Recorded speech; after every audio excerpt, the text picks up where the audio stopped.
राम राम। अध्याय 12 के आगे के 2 श्लोक देखिए।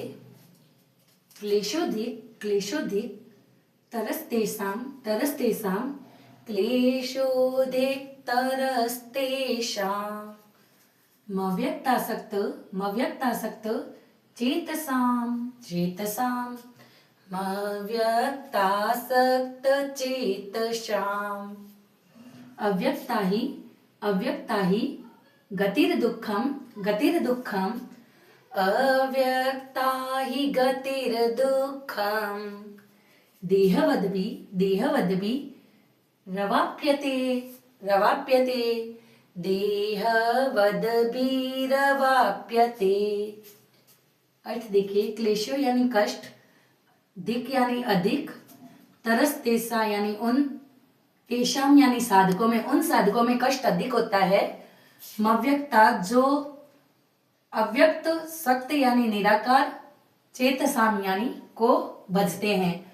जो अव्यक्त और निराकार निर्गुण परमात्मा को भजते हैं उन साधकों में कष्ट अधिक होता है।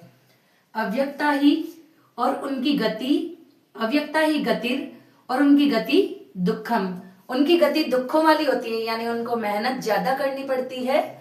देहवद भी रवाप्यते, और उनमें देह यानी शरीर का, वद भी यानी अभिमान, रवाप्यते शरीर का अभिमान भी आ जाता है, इसलिए उनकी गति दुखों वाली होती है।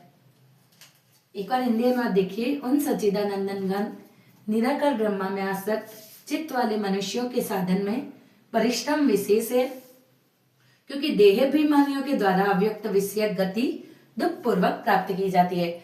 इसमें भगवान बता रहे हैं कि जो निर्गुण परमेश्वर को भजते हैं, निराकार परमेश्वर को भजते हैं, उन्हें मेहनत ज्यादा करनी पड़ती है और उनमें शरीर का अभिमान भी आ जाता है कि मैं योग कर सकता हूँ, मैं ध्यान कर सकता हूँ, तो उनमें शरीर का अभिमान आ जाता है। इस कारण उनकी गति दुखों वाली होती है, यानी उन्हें दुख ज्यादा पाना पड़ता है। एक बार इसका पाठ कर लेते हैं। क्लेशोधिक तरस्तेषामव्यक्तासक्त चेतसाम् अव्यक्ता हि गतिर्दुःखम् देहवद्भिरवाप्यते। अगला देखिए। ये तो सर्वाणि कर्माणि ये तो सर्वाणि कर्माणि मयि सन्न्यस्य मत्परः मयि सन्न्यस्य मत्परः अनन्यनैव योगेन अनन्यनैव योगेन मां ध्यायन्त उपासते मां ध्यायन्त उपासते। अर्थ देखिए।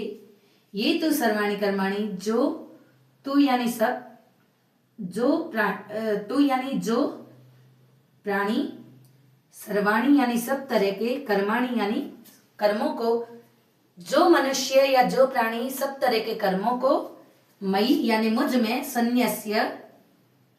सन्न्यस्य यानी अर्पण करके, मत्परः करते हैं, अनन्यनैव योगेन मुझ अनन्य रूप योगेन को बजते हैं, मुझ अनन्य रूप को बजते हैं, मां ध्यायन्त उपासते, और मेरा ही ध्यान करके मेरी उपासना करते हैं। इसका हिंदी अनुवाद देख लेते हैं एक बार।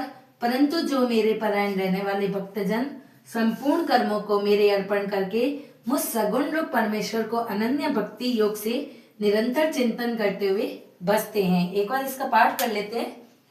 ये तु सर्वाणि कर्माणि मयि सन्न्यस्य मत्परः अनन्यनैव योगेन मां ध्यायन्त उपासते।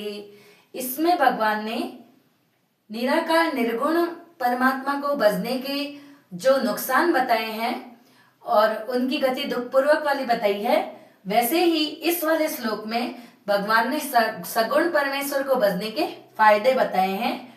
और बताया है कि भाई सगुण परमेश्वर को भजने से आपकी मतलब उनका चिंतन करते हुए भजन करना चाहिए, ऐसे इस वाले श्लोक में बताया गया है। जो पिछले 2 श्लोक करवाए थे उसमें ध्रुवम का मतलब परमात्मा की सत्ता था। तो बच्चों ने पूछा परमात्मा की सत्ता क्या होती है? जैसे राजा प्रजा पे शासन करता है वैसे ही परमात्मा का आप पे शासन है। जो भी कार्य होता है वो परमात्मा की मर्जी से ही होता है और सभी प्राणी मात्र छोटी से छोटी वस्तु कण कण में परमात्मा विद्यमान है।